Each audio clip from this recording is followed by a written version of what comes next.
जनता का अगर काम नहीं होगा तो जिसको भी रोकने की आवश्यकता पड़ेगी रोका जाएगा।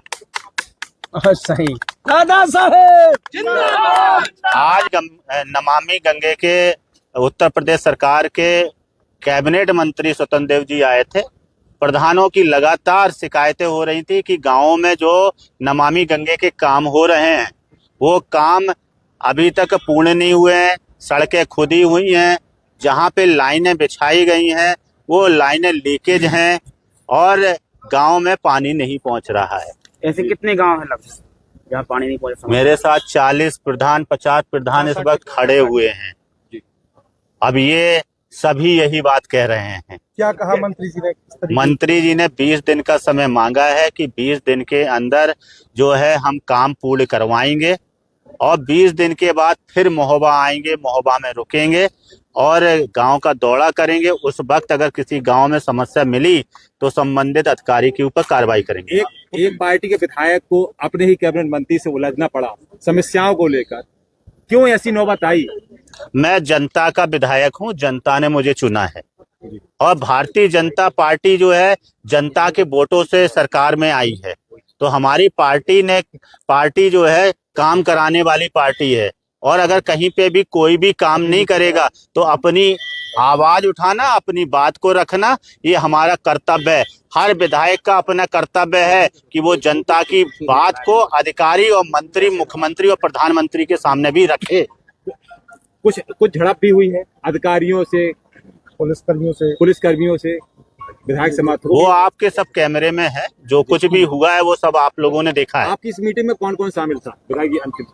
इस मीटिंग में जो है मंत्री जी थे और नमामि गंगे के अधिकारी थे और जिले के कप्तान थे और एमएलसी जितेंद्र सिंह सेंगर थे और चक्रपाणी जी थे जो कोऑपरेटिव के अध्यक्ष हैं और लगभग ये 40-50 प्रधान सभी लोग बैठे थे। इनके सामने ही इन सबको आश्वासन दिया है कि 20 दिन के अंदर जो है वो काम करवाएंगे और आएंगे, यहाँ रुकेंगे और दौरा करेंगे, ऐसा उन्होंने कहा है।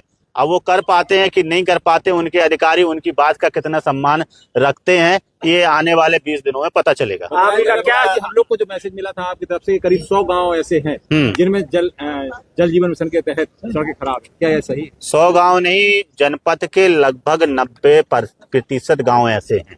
90% है। पूरा सवाल तो हो जाने दे रहा हूँ यार, जवाब उनका। अगर समस्या का समाधान नहीं होगा तो आगे का क्या स्टैंड है? मांगे पूरी नहीं होती तो किसान 100 गांव, कितने ऐसे गांव हैं जिनमें सड़कें खराब, जर्जर है, स्थिति खराब है? मेरी विधानसभा में 100 से अधिक गांव ऐसे होंगे और मैं तो ये कहता हूँ 90% गांव में भी काम पूरा नहीं हुआ है और पूरा काम करने की एक समय अवधि है।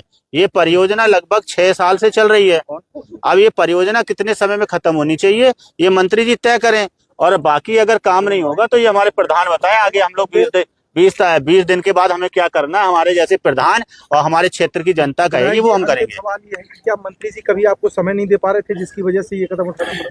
मैंने कहा क्या है, पहले ही इस आपके सवाल का जवाब दे दिया है कि जो अगर ये कोऑर्डिनेशन अच्छा होता, अगर संपर्क हम लोगों के तालमेल अच्छे होते, शायद ये स्थिति नहीं होती। काम करना है, सरकार की हमारी नीयत स्पष्ट है, मोदी जी की नीयत बहुत अच्छी है, स्पष्ट है, बहुत अच्छा वो काम कराना, बहुत अच्छी योजना बुंदेलखंड के लोगों को दी है।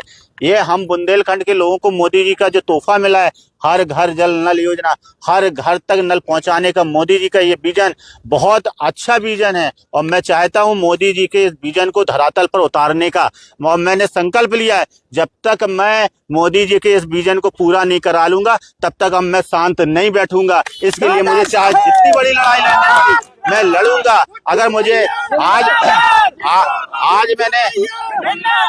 मैंने मंत्री जी को रोका है, कल मुझे किसी भी प्रकार से किसी भी अधिकारी का घेराव, धरना, प्रदर्शन या दोबारा फिर से मंत्री जी का अगर घर घेरना होगा तो वो घेरा जाएगा। मगर मोदी जी की इस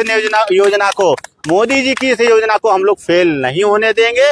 इस योजना को हम पूर्ण कराएंगे क्योंकि हमें पता है, मैं बुंदेलखंड का हूं, मुझे अपने बुंदेलखंड के लोगों का दर्द पता है कि पानी उनके घर पहुंच जाने से कितना बड़ा लाभ मिलेगा, कितनी खुशी की लहर